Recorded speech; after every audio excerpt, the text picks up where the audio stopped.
More and more people, it seems, are leaving the left, and for good reasons. The mainstream of the left is infested by what was usually considered to be the radical fringe, by people who claim to be liberals, but actually have fundamental values that are radically opposed to liberalism. I took to defining them as the regressive left, to discern myself from them and to make it clear that I am not associating myself with them in any way. But many others on the left, unfortunately, are too slow to realize what is going on, and are accepting these regressives as a legitimate part of the camp. And so, the left is becoming associated with these anti-liberal values, driving many people away. The title of this video implies that I am going to give excuses for why I am still on the left, but that is not what it means. I believe right and left have certain characteristics that define them, and are beyond some passing fads. These regressives that have taken over the left are a passing fad, and the fact that they regard all liberals as right-wing doesn't mean that it is so. They are wrong about this just as they are wrong about everything else. So in this video I'm going to explain why what I am is still left, even if today's politics make it seem like it isn't. My friend the academic agent once asked me who I think constitutes the biggest threat to civilization today, progressives or socialists. I replied that I don't use those terms when defining the regressive left, because they are too broad. I call them SJWs and communists. And while the academic agent, who is a right-winger, believes that there is no essential difference between SJWs and other progressives, or between communists and other socialists, I do make these distinctions. So in this video, I am going to try to explain the difference, and I'm going to do it by criticizing the academic agent's favorite thinker, Thomas Sowell. In other words, fasten your seatbelts. It's going to be a bumpy night. Now, to my shame, I didn't get around to reading Sowell yet, so I am not able to provide any serious criticism. However, whenever I hear about his theory of the two visions, I feel that there is something amiss. I can't associate myself with any of these visions, and I believe there is a third vision, which either Sowell or his followers fail to mention. So let's first get acquainted with the two visions that he does talk about. Since I didn't read them, I will let the academic agent present it.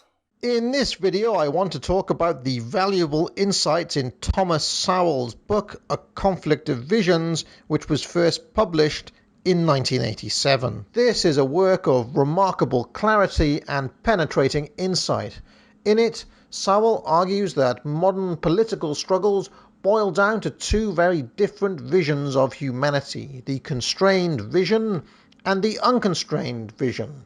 The constrained or tragic vision sees the limit of human potential in its very nature. Humans have essentially unchanging characteristics which constrain what can and cannot be expected of them. They are primarily selfish, greedy, and driven by self-interest. In this tradition, we find an extensive line of thinkers. Sowell names Thomas Hobbes, Adam Smith, Alexander Hamilton, Edmund Burke, Oliver Wendell Holmes, Friedrich Hayek, Milton Friedman. These thinkers all, to a certain extent, recognize that we have baser instincts that cannot be helped. And so, in this vision, moral codes and laws emerge naturally from the ancient wisdom of experience. In this view, cultural rituals, governments and institutions are necessary checks and balances to help curb the baser instincts and save man from himself. There are no solutions, only trade-offs. There is no hope, for example, of stopping people from being selfish or greedy, so organizations must devise incentives to lure them into service. In this vision, social processes are so irreducibly complex that their mechanisms are beyond the understanding of any single individual, and they develop over centuries. Because of this, those who hold the constrained vision make no real distinction between intellectuals and the general populace, which is to say, they do not greatly elevate the wisdom of the elite over the wisdom of the people, which is inherent in the social processes we have developed.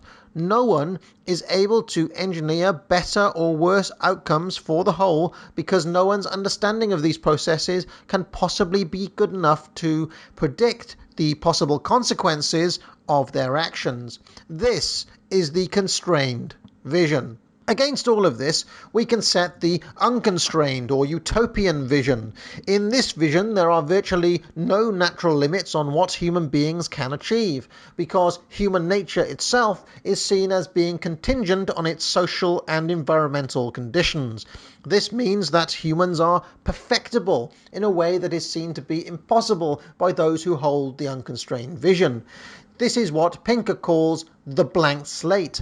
This view of the world is encompassed in Jean-Jacques Rousseau's phrase, "Man is born free, but is everywhere in chains." According to this view, the main thing holding humanity back from achieving its full potential is not its nature, but rather its bad old institutions and other such social contrivances. If only we could get those institutions right, if only we could somehow refigure society in such and such a way, then the problems that have dogged human history till now would go away, and the rest would follow. It's easy to see that the constrained vision is what informs the views of the conservative right, whereas the unconstrained vision forms the basis for the radical left. But could there be another vision? Let's take a closer look at the constrained vision. The thinkers that Sowell mentions all come from the Christian tradition of thought, which regards man as marked by original sin.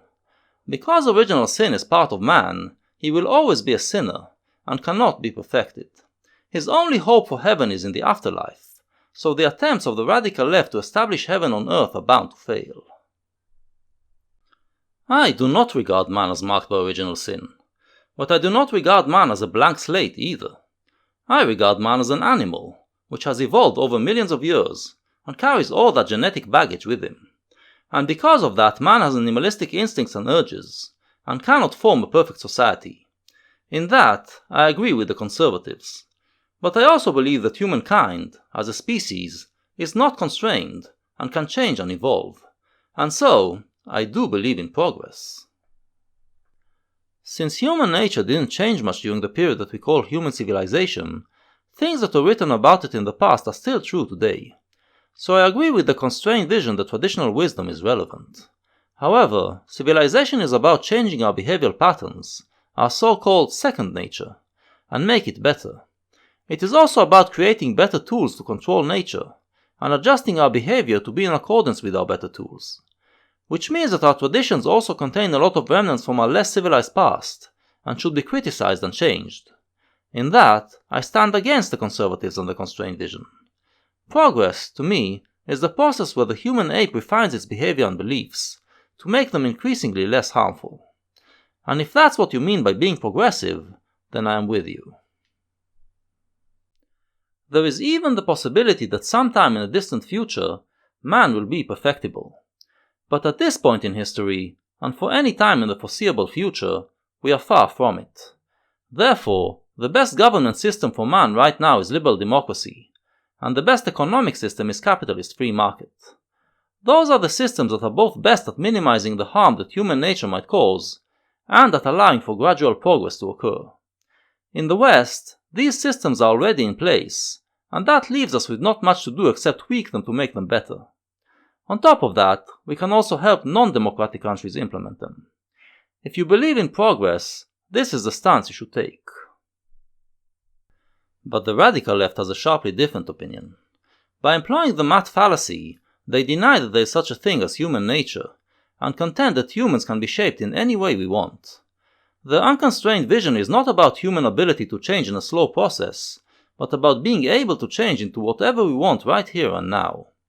So they believe that a perfect society is possible to us, and that the current systems are preventing us from achieving it. When they call themselves progressives, they mean that they want to progress beyond liberal democracy, overthrow it through violent and coercive means, and establish a utopia.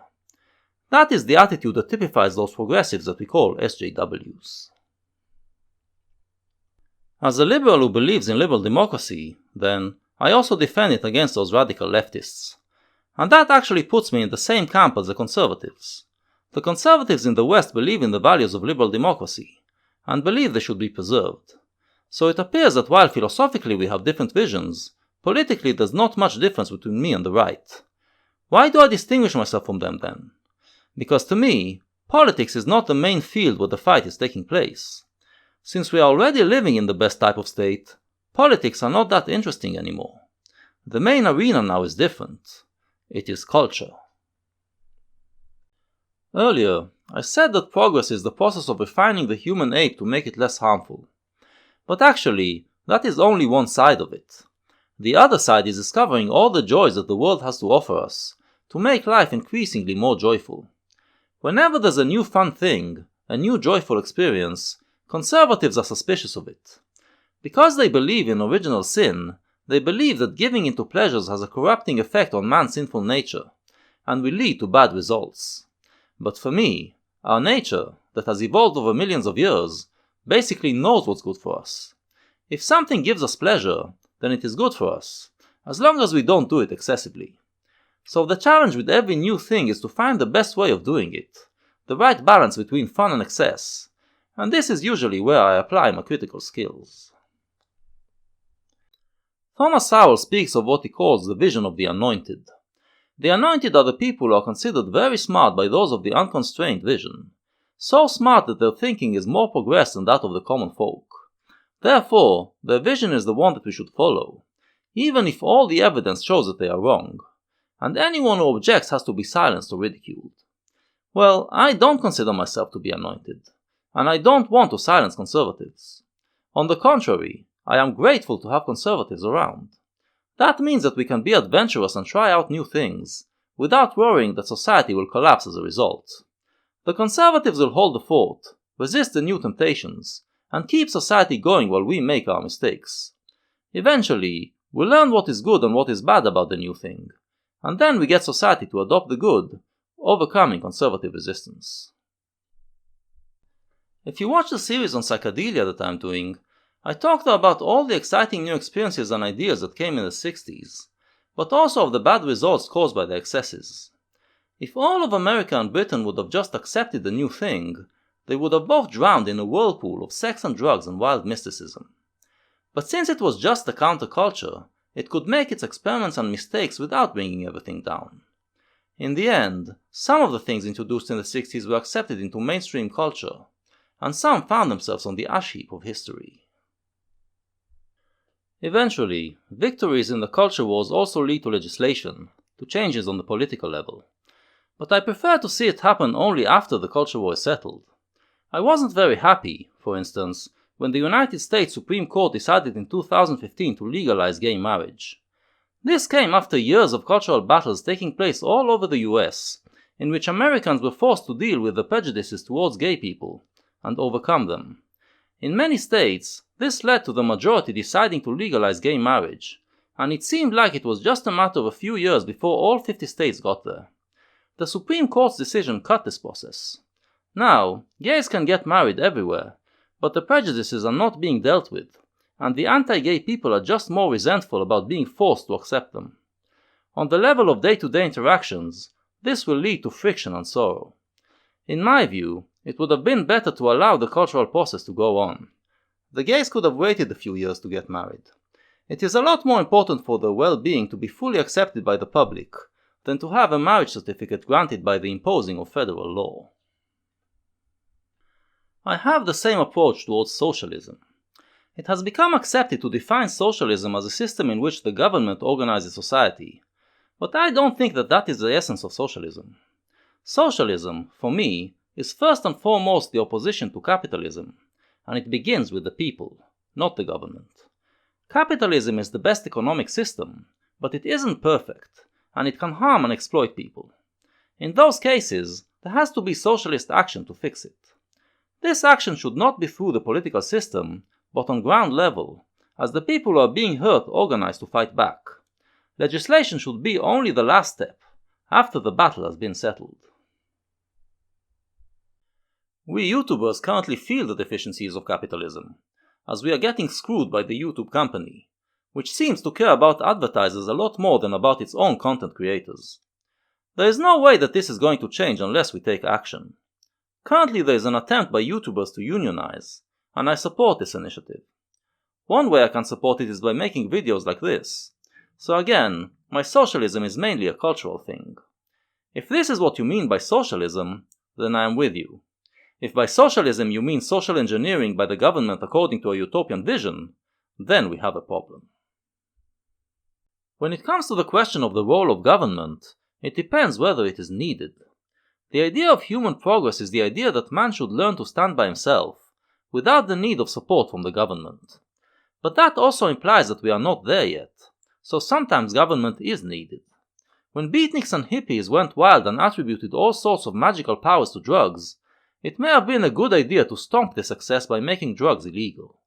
Nowadays, when we are all aware of the dangers of drugs and know more about their effects, it may be better for the government to butt out and let us deal with drugs on a cultural level.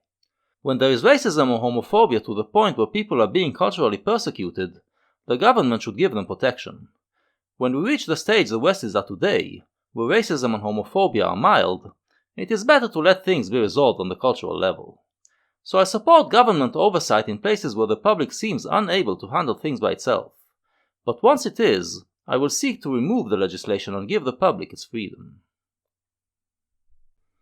Now all of this is completely in line with leftist thought. Take Marx, for instance.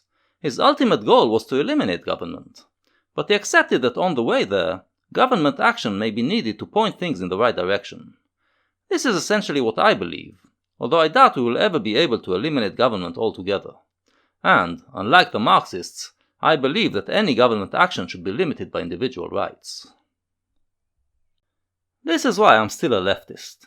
People like me are being hounded at the moment by the regressive left, and those who aren't very clear or strong about their convictions choose to just run away and leave the left behind. I choose to stay and fight. These regressives don't stand a chance.